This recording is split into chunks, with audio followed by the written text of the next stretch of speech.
Well, for today's video, it's going to be something that is very important to think about as you're starting to look into the buying process. And once you get to the pre-approval, the biggest mistake that I see buyers do is think that since they got approved for a certain number, that that's what they should be going out and looking for. And I've seen this from both just general buyers and VA buyers. This is all buyers across the board. So I'm gonna tell you today the difference between what you got approved for and what actually makes sense. So whenever you got pre-approved, you filled out all or you gave all your financial information and all the financial documents. They're gonna run those numbers and they're gonna give you a pre-approval letter. And that number is based on math. So it's gonna be based off incomes, debts, credits, and ratios. And with all that information, what it all adds up to is what is the bank gonna lend you? Like, what are they willing to lend you? But what it doesn't do, it doesn't answer the question of what you are good for living day to day and what you're comfortable with as your monthly payment. So this is where the part where everybody gets tripped up. Let's say you're pre-approved for $700,000, right? That doesn't automatically mean that the $700,000 can, fit in your lifestyle. And what I mean by that is, so yes, you got pre-approved for $700,000, but that also equals a certain amount of monthly payments. But if let's say it's $500,000 just to, keep it easy and even. So once a month with the income that you make with either you're single, married, whatever, all the income that comes in a month minus $5,000, will that still be able to cover the bills for the groceries, the gas, childcare if you have a child, travel if you're planning to travel, you got to start saving up or you got to have the money that then and there. And also for savings and emergencies and whatever you also allocate a month to, subscriptions, all that. So that with the loan approval, with the pre-approval, it doesn't factor in your lifestyle. It doesn't factor in like how much you spend on groceries. Some people spend more, some people spend less. You drive more, you spend more gas, you work from home, you don't spend that much. So all those little factors, like I said before, everything is tailored to the person. So yes, everybody goes through the same process of being pre-approved. Everybody gets a number, but nobody gets the same number. And it doesn't also apply, the variables of their life. Somebody does more than the other, somebody makes more than the other. But once you get that pre-approval and you get that purchase price, you have to think about the monthly payment. And just for a quick rundown, that monthly payment is going to be what is PITI, and what PITI means is principal and interest, property taxes and insurance, and that's not even also counting HOA. So PITI, your principal, your interest, your property taxes, and your insurance, they all add up and they all can be different. Once it adds up, say $5,000, say you saw a house and it's $700,000, right? We'll just go with the max. That's going to be $5,000. And that's not counting the HOA, which is another $500. So are you even more comfortable with having that property that's 700,000, it's going to be 5,000 monthly for the PITI, and then it's going to be another 500 for the HOA, making it 5,500. Are you still going to be able to cover everything else within your lifestyle, what you spend, what you like to do? And that's what really matters whenever we look out for you, whenever we, because myself and the lender will work hand in hand, and our the best thing that we do for you is look out for you. And considering the numbers that the lender ran, considering the big picture that you've told me and that what your goal is, sometimes it doesn't make sense and it's not in your good intentions to get that one property because you want it. You think it's like you want this house. And that's what we advise you on. And that's where later within the process we can, tweak and adjust as we go accordingly because for the most part, whenever you go, home shopping and all this happens, it kind of happens pretty quick. And it's a lot of information for you to understand, but that's why you have myself and the lender working as a team to take care of you and walk you and guide you through all this and let you know like, hey, yes, you got pre-approved for this amount of money, but you know I'm not sure how you live your lifestyle, but if you can do this big picture, with this payment and do everything else, then go ahead. You're comfortable with it. So this was where, to go back a little bit, you have to realize if it's going to be a good fit or if it's not going to be a good fit whenever you're looking for properties, considering your monthly payment, the PITI, and if you're going to want a property with HOA or no HOA. And those couple $100 can make a difference, right? So you were good at, 5,000, but HOA on a property can be 500, 600, 700. Yes, it comes with the benefits, but you want to add that on top of your monthly mortgage, right?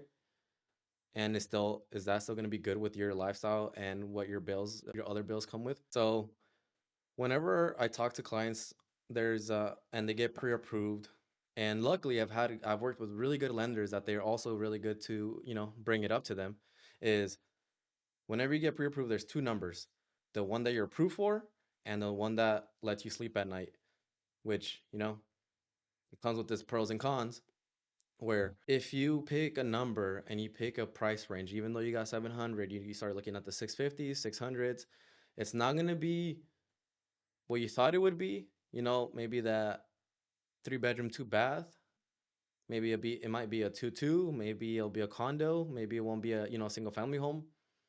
So it's not to scare you, but it's also to let you know realistically, well, it comes with a pre-approval, the price range, all the variables considered, all the numbers that got added up to that. Will it still, work with your lifestyle? Will that condo be better for you versus that house because the numbers make more sense? And it just doesn't mean that you're locked in, forever in that house. It just means maybe for a couple years, let it appreciate in value. But at least with that, you're making payments to something that, goes towards you as your asset.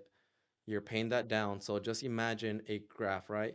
So you got the house right here and you're making the payments and they start going down, down, down. But at the same time, that purchase price is going in this direction. So one is going up from the bottom and then one is going down.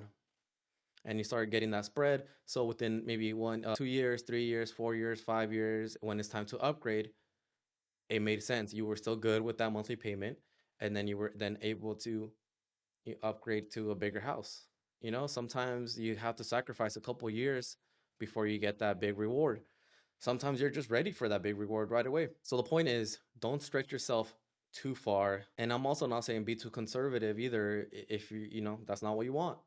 But just think about what makes sense in that moment. I'm not telling you also, like, if you want to get a house and at minimum you need to have a certain amount of bedrooms and bath because that's what's going to fit with who you're living with, then do it. Don't get a one bedroom, one bath, and there's more people and you all have to share a bathroom and shower. But then I also understand why, some buyers kind of get pushed that limit, and they all have different scenarios. I don't know about your scenario, but some people, they buy a house and more people are gonna live with them and they're gonna contribute to that monthly payment, so they're okay with that. Their other, the family members are pitching in because they're helping them out with their foundation as them, getting into that, next big step as an adult, getting a house. So I understand why some people stretch it. It all depends on that person and their scenario and all those variables considered. But just think about it. Or if you want somebody, you want to walk somebody through what you're thinking, what you're going through, what those variables are, then you can reach out and let me know, and then we can talk about it and we can think about this, plan this and set you up and tell you what's realistic, what's not, what's possible, what's not possible. In the end, the goal is to get you in a home and make sure that you're set up for success. But if you want that, you stretch out that payment because you want that nice house, or you know that the income's going to come in with a promotion or some bonuses. And yes, that is all true. That's good, right?